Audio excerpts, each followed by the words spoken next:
可復一個符號嗎？我可否知你還好嗎？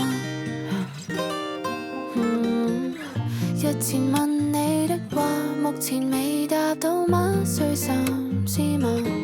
你應該想發人心聲，我即管等到無止境。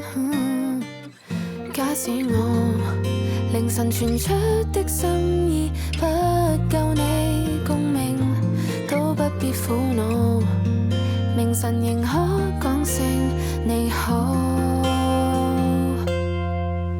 如果很喜歡也可以吞吞吐，如果不喜歡也可以不必透露，這一種愛慕不必很過度，不清不楚剛剛好，寧願真心話你一世不宣佈，寧願忐忑的我不會傷心過度，寧願一天一句問號，餘下篇幅不需奉告。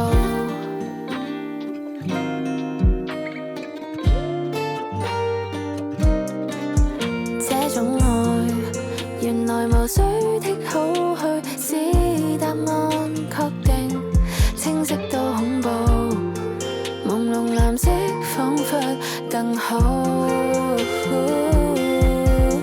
如果很喜歡也可以吞吞吐，如果不喜歡也可以不必透露，這一種愛慕不必很過度，不清不楚剛剛好，寧願真心話你一世不宣佈，寧願忐忑的我不會傷心過度，寧願一天一句問號，餘下篇幅不需奉告。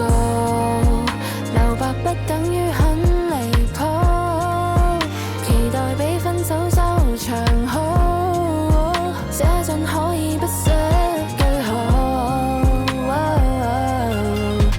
戀愛有時自信或不算高，我亦每日過得更好，甚至天天找新嗜好。